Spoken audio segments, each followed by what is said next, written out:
Bienvenue dans Smart Bourse, votre double dose quotidienne de marché en direct sur Bismart. Chaque jour à la mi-journée, 12h30, 13h. Et en fin d'après-midi, la grande édition pendant 1 heure à partir de 17h. Au sommaire de cette édition de la mi-journée, une semaine qui redémarre pour les marchés européens, notamment après un long week-end de 4 jours. L'ambiance du moment, c'est une ambiance de tension et de crispation toujours, avec des sujets d'inquiétude qui sont loin d'être évacués, de la géopolitique à l'économie, en passant également par le sujet de la politique française, avec la perspective du deuxième tour et des enjeux sur la dynamique européenne, notamment, qui intéressent les investisseurs globaux.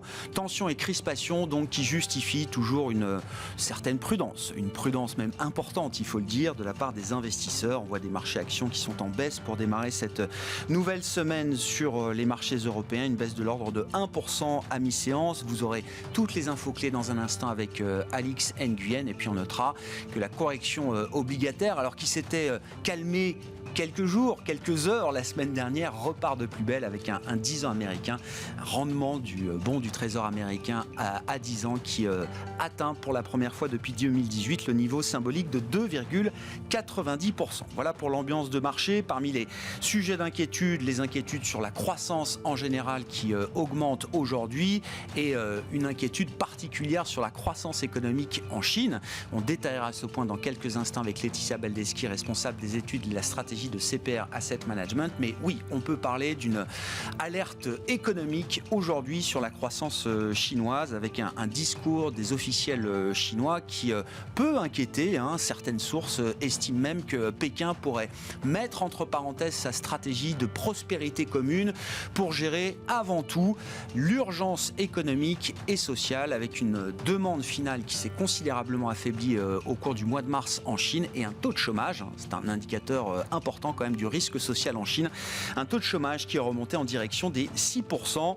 Sur la partie macro, nous aurons en fin de semaine les enquêtes PMI qui nous donneront des indications sur l'état d'esprit des entreprises au cours de ce mois d'avril. Et puis sur la partie micro, là aussi, on est entré dans la séquence des publications de résultats. Nous aurons quelques grandes compagnies américaines du Dow Jones notamment qui publieront tout au long de la semaine, à commencer par Netflix par exemple ce soir, ou encore Johnson & Johnson ou IBM. Et puis côté français, nous attendons après la clôture tout à l'heure les chiffres d'activité de L'Oréal.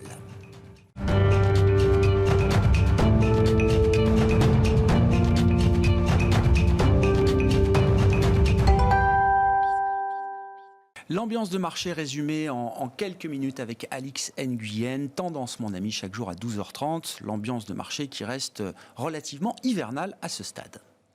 Le CAC voit rouge. Plus globalement, les principales bourses européennes reculent sous l'effet de perspectives plus pessimistes pour la croissance mondiale, sans compter le resserrement attendu des politiques monétaires.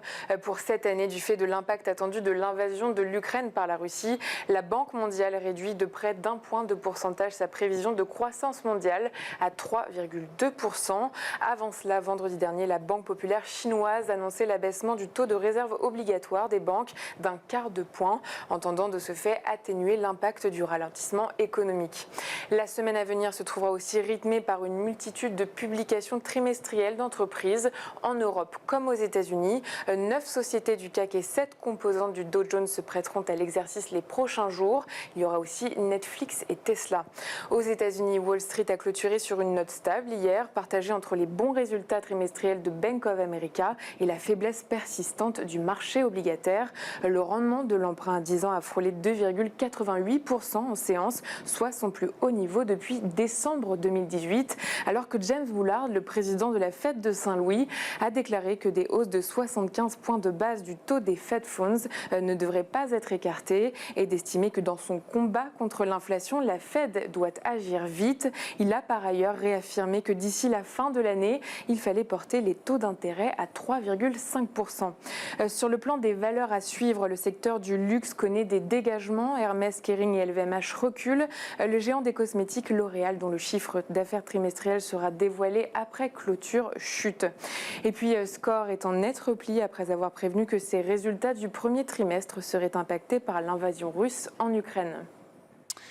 Tendance, mon ami, c'est chaque jour à 12h30 et 17h avec Alix Nguyen dans Smart Bourse sur Bismart.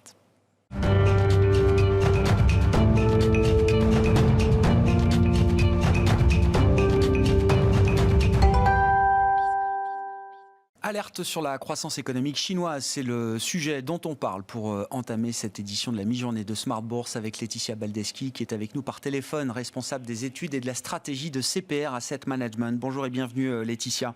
Merci Bonjour, beaucoup d'être avec nous. C'est le fil rouge de notre conversation avec vous Laetitia, l'état des lieux de l'économie chinoise. Et effectivement, le titre du jour, c'est quand même qu'il y a un niveau de stress important sur la croissance chinoise, alors qui transparaît dans les indications de marché. Le marché chinois est quand même très très lourdement impacté depuis le début de l'année. Et même dans le discours des officiels aujourd'hui, on arrive à ressentir une forme d'état d'urgence, voire de début de panique peut-être. Je mets un point d'interrogation derrière tout ça. Qu'est-ce qu'on peut lire des dernières données chinoises qui ont été publiées en ce début de semaine Laetitia, on a un chiffre global de croissance au premier trimestre qui est affiché à 4,8% year on year, d'un an sur l'autre. Et c'est vrai que ce chiffre peut apparaître décent, voire satisfaisant. Quand on regarde un peu plus finement les choses, visiblement, il y a matière à douter quand même de ce rythme de croissance affiché. Effectivement, je crois qu'il faut encore plus qu'habituellement prendre avec beaucoup de précautions toutes les données et les chiffres publiés par les autorités. Alors le 4,8%, il s'explique par un effet de base. On avait eu un premier trimestre 2021 un peu en deçà. Donc en variation trimestrielle, on a une croissance qui reste à hauteur de 1,3% pour cette année, là, 2022. Donc on voit bien que c'est plutôt finalement un chiffre qui est dans la moyenne des variations trimestrielles que l'on peut observer par le passé, hors effet Covid évidemment.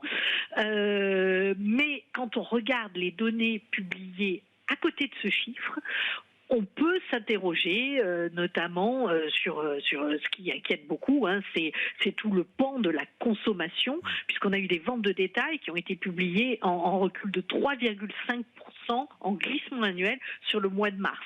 Alors on avait eu janvier-février qui était pas trop mal. On avait été un petit peu même agréablement surpris, si je peux dire. Mais le mois de mars est en recul. Alors, le Bureau national des statistiques est d'une précision remarquable en Chine, puisqu'on nous annonce 1,93% de baisse en variation mensuelle sur le mois de mars. Donc, vous imaginez bien ce que cela peut représenter pour un pays à dimension de la Chine, ce 1,93% de baisse. Néanmoins, pour moi, c'est très, très révélateur d'une situation qui est quand même très inquiétante. Et ça corrobore toutes les déclarations, comme vous le disiez, des autorités, des officiels, notamment les publications sorties des réunions du comité d'État, du Conseil d'État, l'équivalent de notre Conseil des ministres. Et toutes les semaines, on a droit à une ou deux communications comme quoi on va mettre en place des mesures pour soutenir tel pan d'activité, tel autre pan. Et je crois qu'il y a vraiment là, derrière, une inquiétude qui transparaît assez nettement dans les différentes strates des organes de décision chinois, très vraisemblablement. Sur la consommation, c'est quand même particulièrement vrai, puisqu'on a maintenant des autorités. Alors, on a eu le président Xi, le premier ministre Li Keqiang, qui sont intervenus en disant attention, il ne faut pas que la lutte contre la situation, pour maintenir une situation sanitaire correcte, donc toutes les mesures de confinement ne devaient pas venir trop impacter négativement la croissance. Donc c'est quand même là la reconnaissance qu'il y a effectivement un sujet en termes de consommation. Et oui, et on voit bien d'ailleurs que dans le discours des officiels, comme vous dites Laetitia, la hiérarchie des priorités est en train de changer. Oui, il y a la grande vision de la prospérité commune, qui est la grande vision stratégique de Xi Jinping, toujours. Mais avant cela, il y a quand même l'urgence économique et même sociale. Et c'est un point que vous souleviez ici même, il y a quelques semaines à peine, Laetitia. L'économie chinoise doit absorber encore des millions de nouveaux entrants sur le marché du travail, avec une économie à la peine. Et d'ailleurs, je crois que dans les chiffres officiels publiés, Pékin a du mal à masquer une légère remontée du taux de chômage déjà en Chine. Effectivement, là, on retrouve des niveaux pas vus depuis le premier trimestre 2020. On est à 5,8% sur la mesure qui nous est publiée tous les mois du taux de chômage urbain, donc dans les zones urbaines a priori. Et je pense qu'il faut être très vigilant encore une fois sur ce taux de chômage publié. Il ne couvre qu'une partie de la population active, à mon avis, pas du tout l'ensemble, et notamment tout ce qui est population migrante des zones rurales vers les zones urbaines, et qui ne sont pas pris en compte dans ces mesures. Donc je crois qu'il y a un vrai sujet effectivement social. On voit bien que les autorités sont inquiètes quand on voit les photos de ce qui se passe actuellement à Shanghai. Tout ceci les perturbe énormément. N'oublions pas que nous sommes dans une année charnière pour le système politique chinois, où on va avoir vraisemblablement le troisième mandat du président Xi Jinping. Donc c'est la première fois depuis Mao qu'un dirigeant chinois va rempiler une troisième fois. Et donc, il arrive dans une situation, il se retrouve un petit peu, je dirais, au bord du gouffre, où il va avoir un bilan social et économique qui est très très mauvais au début octobre, si rien n'est fait. Et donc, cela explique toutes les mesures qui sont annoncées pour essayer de soutenir la demande intérieure, donc la consommation, ou la demande extérieure, parce que ça aussi c'est un vrai sujet. On se rend compte, quand on regarde les données de commerce extérieur qui ont été publiées la semaine dernière, de la forte du ralentissement assez net des exportations, et bien évidemment du ralentissement des importations, alors là qui s'explique par la faiblesse de la demande intérieure, mais aussi par la faiblesse de la dynamique de réexportation chinoise. Et ça, alors on peut se dire, bon, c'est peut-être passager. On s'aperçoit qu'on l'observe aussi chez les principaux partenaires de la Chine, quand on regarde les données taïwanaises, coréennes, singapouriennes, les partenaires commerciaux affichent aussi des données en ralentissement. Ouais. Donc on sent bien, et c'était très clair dans la communication, encore une fois, du Conseil d'État de la semaine dernière, cette inquiétude sur la faiblesse de la consommation à l'intérieur de la Chine et de la faiblesse des exportations, le moteur qui est le moteur de secours, je dirais, de cette économie chinoise, si la situation empirait. Donc finalement, qu'est-ce qui reste actuellement ? C'est l'investissement. Et effectivement, on a eu une publication, 9,3% de hausse sur un an de l'investissement. C'est en ralentissement par rapport au début d'année, où on était plutôt sur des rythmes de 12%, mais ça reste assez fort. C'est essentiellement la dynamique, elle se fait sur les infrastructures. Donc là, on voit qu'on retrouve, je dirais, les canaux habituels de soutien à l'activité que l'on observe sur cette économie chinoise. C'est le financement public via des émissions obligataires par les gouvernements locaux, des crédits bancaires distribués aux entreprises nationales pour financer des infrastructures en Chine. Et c'est ça qui, pour le moment, soutient un peu cette économie chinoise. Et par contre, l'immobilier reste très très très mal engagé, malgré des mesures d'assouplissement, comme on a pu les observer encore hier dans la publication de la Banque centrale chinoise, qui visait à soutenir le refinancement des principales sociétés d'immobilier. Oui, donc un soutien à l'offre, alors qui peut pas remplir totalement les objectifs de soutien à l'économie chinoise, si le problème en partie est lié à la demande. C'est ce que je comprends, Laetitia. Eh bien oui, c'est toujours notre incompréhension, notre problématique et notre scepticisme sur cette dynamique chinoise, c'est qu'on diagnostique, et les autorités maintenant le diagnostiquent, un problème de demande. Or, on met en place des solutions visant à renforcer l'offre.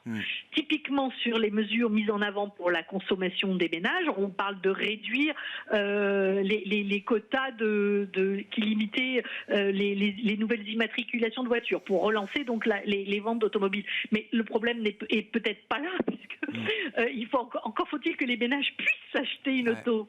Et voilà. Et de ce point de vue-là, est-ce que vous dites que la responsabilité du Covid et de la stratégie zéro Covid est très importante, explique en grande partie cette faiblesse conjoncturelle de la demande chinoise, ou est-ce qu'il y a quelque chose de plus profond également qu'il faut analyser ?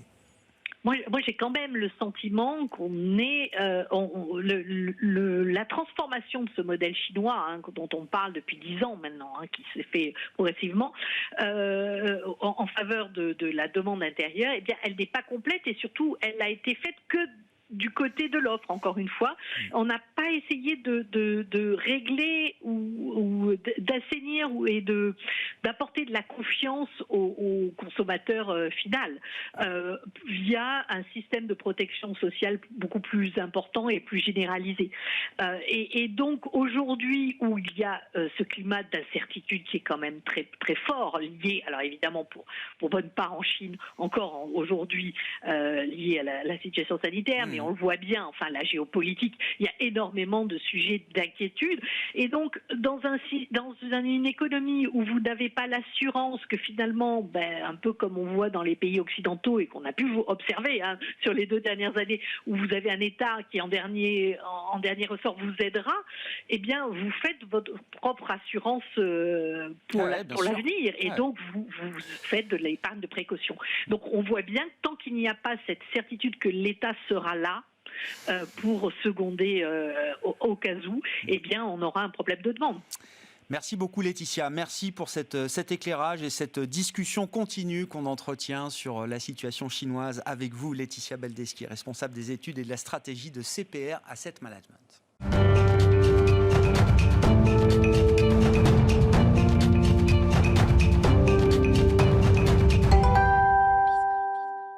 Là aussi, c'est une discussion de marché continue avec les équipes de Bordier et compagnie à Paris et son directeur de la gestion, Patrick Guérin, qui est avec moi, à mes côtés en plateau aujourd'hui. Bonjour Patrick. Bonjour Grégoire. Régulièrement, à peu près tous les mois.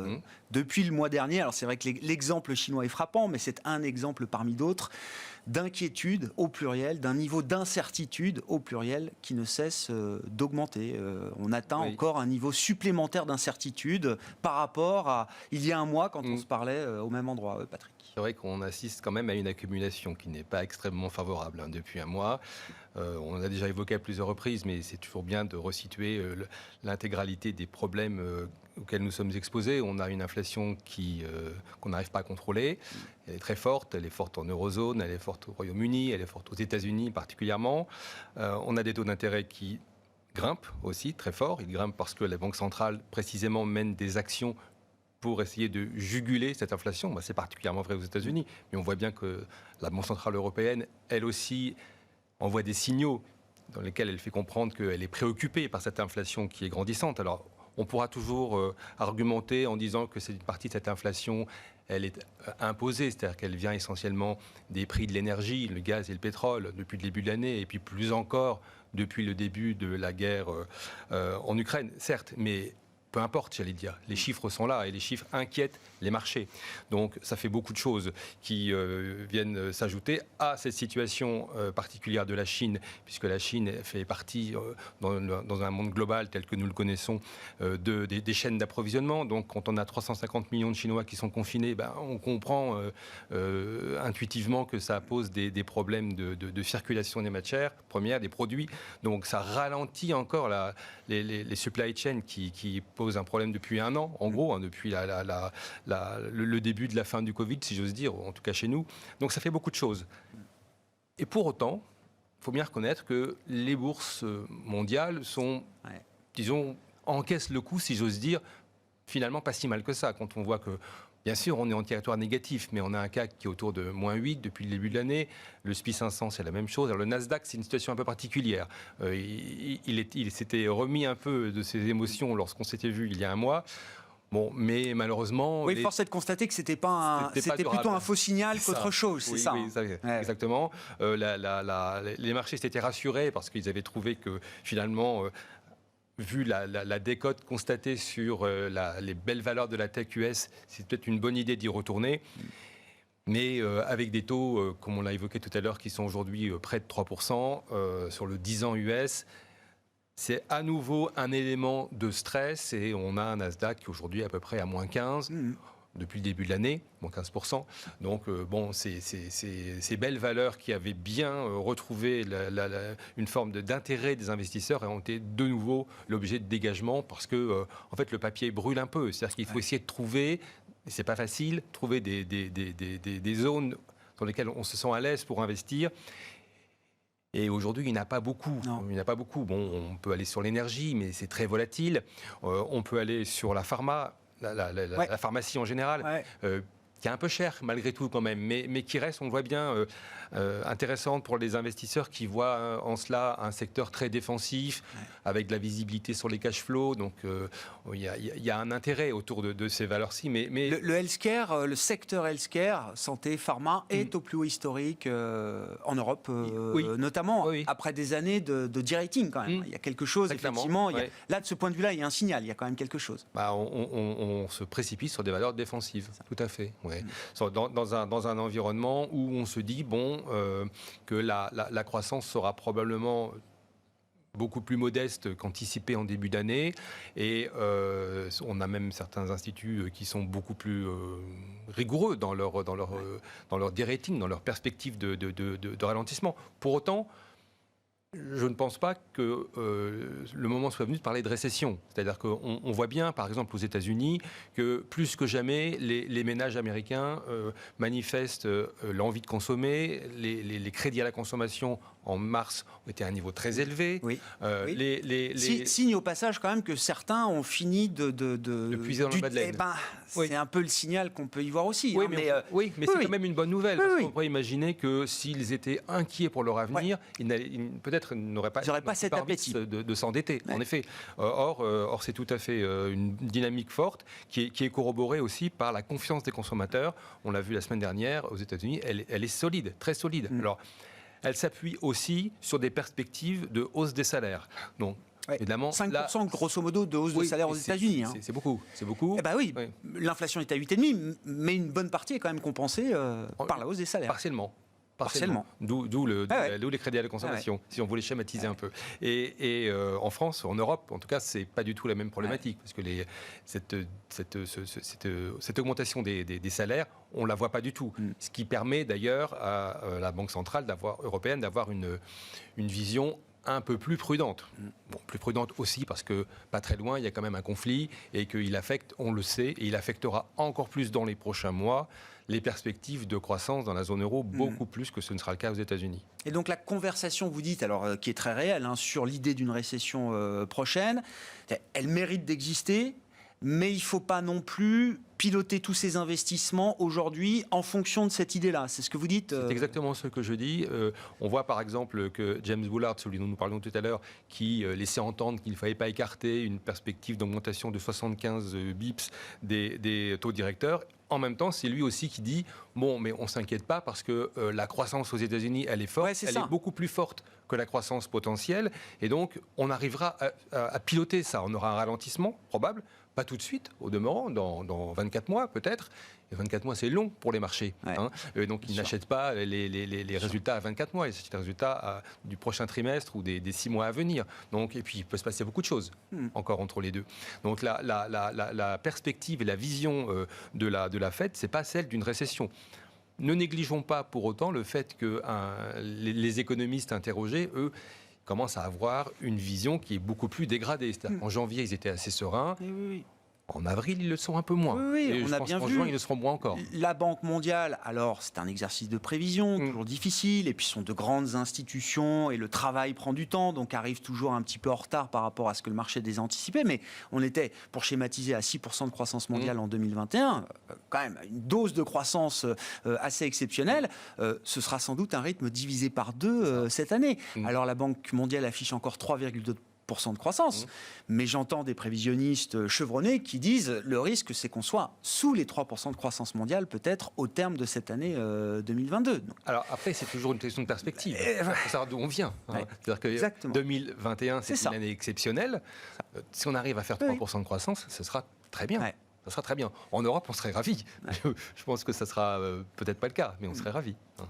Pourquoi dans ce contexte où justement les inquiétudes sur la croissance, quand bien même elle reste décente et l'idée d'un soft landing est possible, mais on voit bien que ces inquiétudes-là sont en train de monter, comment vous expliquez justement, alors c'était l'emblématique Nasdaq, mais comment vous expliquez que ces grandes valeurs technologiques, et je parle des valeurs rentables, notamment de croissance rentable, pourquoi ces valeurs-là sont encore malmenées? Pourquoi on ne voit pas non plus un regain d'intérêt massif sur ces dossiers-là aujourd'hui? Il y a plusieurs lectures. La première lecture, je pense que c'est quand même l'inquiétude autour de la hausse assez vive des taux d'intérêt 10 ans. Ça, c'est incontestable, ça c'est le fond d'écran. Et puis il y a aussi autre chose, c'est que je pense que les marchés aujourd'hui, les marchés financiers, regardent moins des titres spécifiques. Ils regardent une tendance qui se dégage. Et la tendance, elle n'est pas extraordinaire. Donc ce qu'on lit sur les techs américaines, on lit la même chose sur les très belles valeurs de croissance en Europe.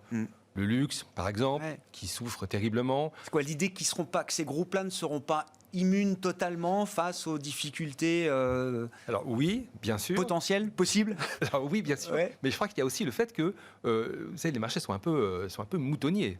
C'est-à-dire qu'en fait, ils n'ont pas envie de voir des choses qui vont bien. En ce moment, la lecture, c'est de dire ça va pas très bien dans l'ensemble, donc on préfère prendre nos bénéfices et on va pas aller investir dans des très belles valeurs qu'on a l'habitude de citer sur ce plateau. Donc je vais en citer quelques-unes, comme Hermès ou L'Oréal. On va voir les résultats ce soir. Ça sera très intéressant. LVMH a publié la semaine dernière. C'était une belle publication, mais il y avait quand même une petite teinte. Il disait la Chine, on ne sait pas trop. Donc les marchés ont corrigé. C'est 30% de l'activité de LVMH. Quand même. Bien sûr, on ne peut pas le négliger. C'est pas un petit détail. Voilà. Et on pourrait faire la même analyse avec des belles valeurs européennes comme Dassault Systèmes ou Schneider qui sont quand même très sous pression en effet depuis le début de l'année. Il y a un sujet aussi, alors c'est très intéressant parce que c'est un sujet dont on ne parlait absolument pas en 2021 et qui commence à attirer l'œil, les mouvements sur le Forex. Les mouvements sur les devises. Alors, le renforcement du dollar, effectivement, mais face à l'euro, face à des devises refuges, franc suisse, je crois qu'on est passé sous la barre du franc suisse contre dollar, et puis de manière encore plus spectaculaire face au yen. 128 yens contre dollar, c'est des niveaux qu'on n'a plus vus depuis des années, voire des décennies. Oui, mais ça, c'est, je pense, l'impact très fort des décisions de la Banque centrale américaine qui font que les investisseurs se précipitent vers la monnaie refuge par excellence, qui est le dollar. Et donc, c'est vrai que nous, en tant qu'investisseurs européens, dans nos portefeuilles, nous avons des très belles valeurs américaines en nombre relativement important, mais comme nos portefeuilles sont constitués en euros, une appréciation du dollar par rapport à l'euro nous est défavorable. Donc c'est double peine. C'est-à-dire qu'en plus, celles des valeurs que nous avons choisies subissent des dégagements. Mais ça n'enlève rien au fait que dans un portefeuille diversifié, il est important d'avoir des devises autres que celles de la zone euro, parce que c'est aussi ça la richesse d'une diversification pour nos clients en termes de risque, de dispersion du risque. Merci beaucoup Patrick. Merci d'être avec nous régulièrement pour discuter de ces enjeux de marché, analyse et perspective avec Patrick Guérin, donc je le rappelle, qui est le directeur de la gestion de Bordier et compagnie à Paris, invité de Smart Bourse à la mi-journée. Voilà pour cette édition. On se retrouve en fin d'après-midi à partir de 17h pour une nouvelle heure d'émission en direct sur Bismart.